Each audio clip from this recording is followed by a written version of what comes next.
আসসালামু আলাইকুম এভরিওয়ান। আজকে আপনাদেরকে গল্প বলবো একটা শকুন আর তার বাচ্চাকে নিয়ে। একদিন একটা শকুনের বাচ্চা তার বাবার কাছে আবদার করলো, বাবা আমার আজকে এখনই মানুষের মাংস চাই। শকুন তখন বারবার তাকে বললো যে মানুষের মাংস তো এখন নেই, তুমি অন্য কোনো মাংস খাও। তখন শকুনের বাচ্চা তাকে বললো যে না, আমি মানুষের মাংসই চাই। কোনো উপায় না পেয়ে শকুন তখনই উড়ে গেল এবং বাচ্চার জন্য এক টুকরো মাংস এনে দিল। বাচ্চা সেটা খেয়ে বলল যে না, এটা মানুষের মাংস না, এটা একটা গরুর মাংসের টুকরো। তখন সে আরো রেগে গেল এবং বাবাকে বলল, তুমি কি বুঝছো না, আমি এখনই মানুষের মাংস খেতে চাই। তখন বাবা উপায় না পেয়ে আবারও উড়ে গেল এবং আরেক টুকরো মাংস এনে বাচ্চাকে দিল।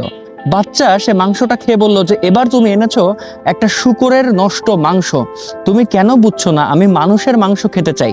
শকুন তখন প্রথমে আনা 2 টুকরো মাংসের গরুর মাংসটা ফেললো একটা মন্দিরের সামনে এবং শূকরের মাংসটা ফেললো একটা মসজিদের সামনে। ব্যাস, এটা নিয়ে মানুষের মধ্যে দাঙ্গা বেঁধে গেল।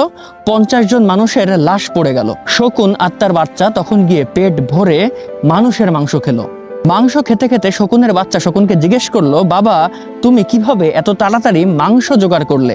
তখন শকুন বলল, তুমি খুব দ্রুত মাংস খেতে চাচ্ছিলে, তুমি বারবার বলছিলে যে তোমার এখনই মাংস লাগবে, আর আমি মানুষের মাংস কিভাবে পাবো সেটা চিন্তা করতে করতে ভাবলাম মানুষে মানুষে দাঙ্গা বাঁধানো রক্তপাতের একমাত্র উপায় তাদের ধর্মীয় অনুভূতিতে আঘাত হানা। কারণ আমাদের সমাজে ধর্মান্ধতা সব থেকে বেশি। আমরা ধর্মীয় অনুভূতিতে আঘাত এলে কখনো বোঝার চেষ্টা করি না সেটা কি আসলে ঐচ্ছিক নাকি অনিচ্ছাকৃত। তাই আমি চেষ্টা করেছিলাম মানুষে মানুষে দাঙ্গা বাঁধিয়ে দেওয়ার, যাতে করে আমি তোমাকে এখনই মানুষের মাংস খাওয়াতে পারি। এবার সবার উদ্দেশ্যে বলি ভাই, আমাদের পৃথিবীতে বর্তমানে এটাই চলছে। দেখেন, যেখানে কোনো ঝুট ঝামেলা নেই, যেখানে সবাই শান্তিতে আছে, সেখানে ধর্মকে ব্যবহার করে মানুষের মধ্যে যুদ্ধ বাঁধিয়ে দেওয়া হচ্ছে। মানুষ রক্তপাত ঘটাচ্ছে, মানুষ মরছে, জীবন যাচ্ছে, এবং এই শকুনরূপী কিছু মানুষের সেখান থেকে ব্যবসা হচ্ছে, আয় হচ্ছে, অনেক ক্ষেত্রে তারা গ্লোবালি বেনিফিটেড হচ্ছে।